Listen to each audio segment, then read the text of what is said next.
Hi, and welcome to another edition of Better Minneapolis. I'm your host, Terry White. If you like what we're doing here, please consider becoming a paid subscriber. On to today's episode. Minneapolis, uncertain road ahead. Add Chief O'Hara's resignation to the list of problems facing the city. The reform agenda. Minneapolis must ask itself what it wants from the police and how we're going to prioritize our public safety dollars. Chief O'Hara resigned on the heels of the 6th anniversary of George Floyd's murder, an occasion that saw community gatherings of remembrance and panels devoted to pushing for greater change within the Minneapolis Police Department. Social media has been abuzz with denunciations of Mayor Fry and Chief O'Hara since the resignation. Despite his shortcomings, many believe that Minneapolis is unlikely to find another chief of O'Hara's caliber anytime soon. However, others have piled on the recrimination and are making the case his performance was unfit from the start. We'd like to point out that on Friday morning at 8:30 a.m., 2 people were shot downtown at 9th Street South and Nicollet. It's our opinion that while the factions within the city battle over the philosophy of policing, crime continues to impact the daily lives of residents. The daylight shooting near Target's corporate headquarters sends a message that Minneapolis is out of control.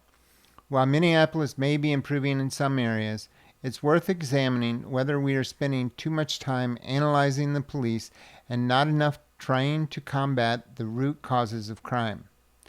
One of the victims shot down was a 44-year-old bystander waiting for a bus. This story, like so many, gets buried in the onslaught of other news, but the victims remember. They won't forget. On Saturday, the city honored the memory of Police Officer Jamal Mitchell by renaming a stretch of Blaisdell Avenue South after him. He was killed while responding to a shooting in 2024. His family will feel his absence for the rest of their lives. Hot summers historically correlate with higher crime rates. We expect to see more shootings, shots fired, stolen vehicles, and assaults.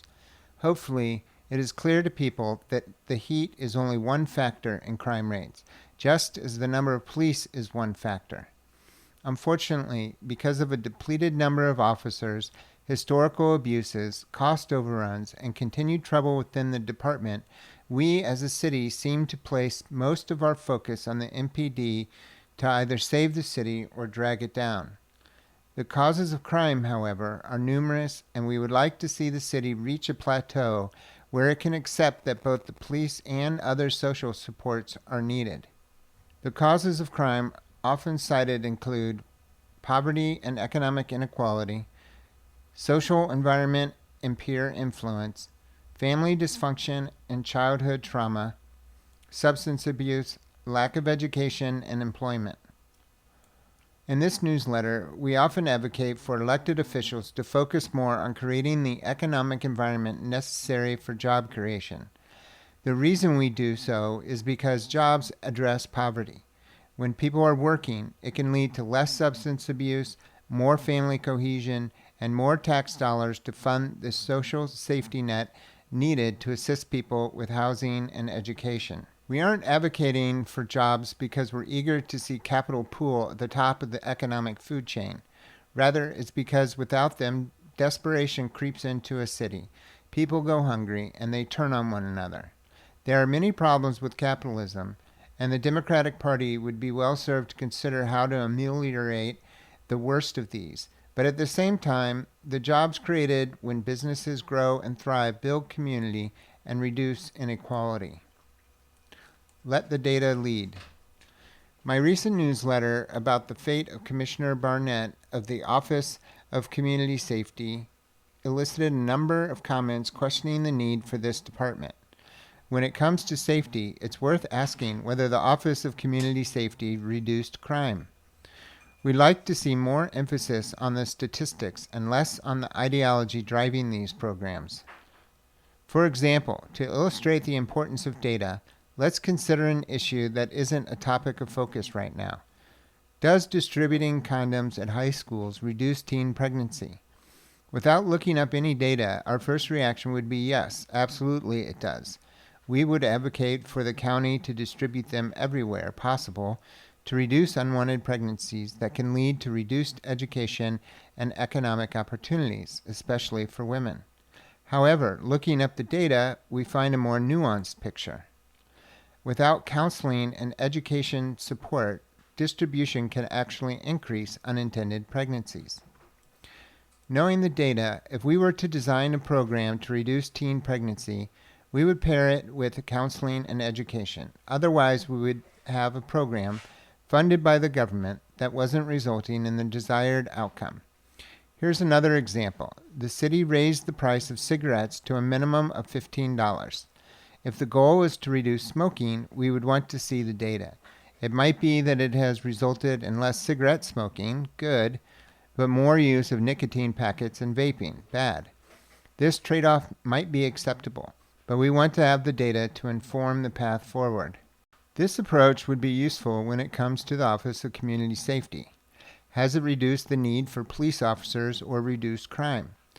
As for police hours, the amount of overtime being paid would indicate that non-police alternatives such as violence interrupters, safety ambassadors, and the behavioral crisis response have had very little combined impact. The BCR in particular has been cited frequently to show how police hours have been reduced because calls are routed to community organizations rather than to police. It's a small sample size and we would like a more robust data set, but Tuesday, 5/26 from 8 a.m. to 3 p.m., there were 310 calls directed to the police and 13 directed to BCR. Of those, 8 were for a BCR welfare check. If these statistics were emblematic, it would mean roughly 4% of calls that might once have been directed to the police are now directed at non-police alternatives. This analysis is crude, but it would be the basis for determining whether the money being spent on the BCR is being well spent or if the program needs to be changed or eliminated. We're not advocating either way except to say let's put more emphasis on data.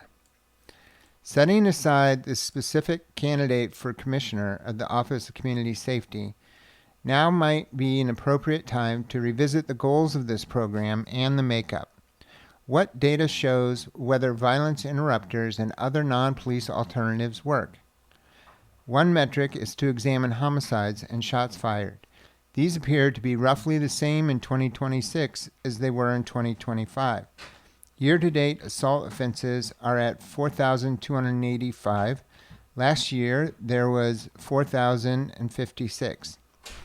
For homicides, there have been 18 so far. Last year, there were 20 at this point. For shots fired, last year there were 1,769 versus 1,650 so far this year. It's worth asking whether the funding allocated to the Office of Community Safety and the host of alternatives to policing are achieving the desired outcome.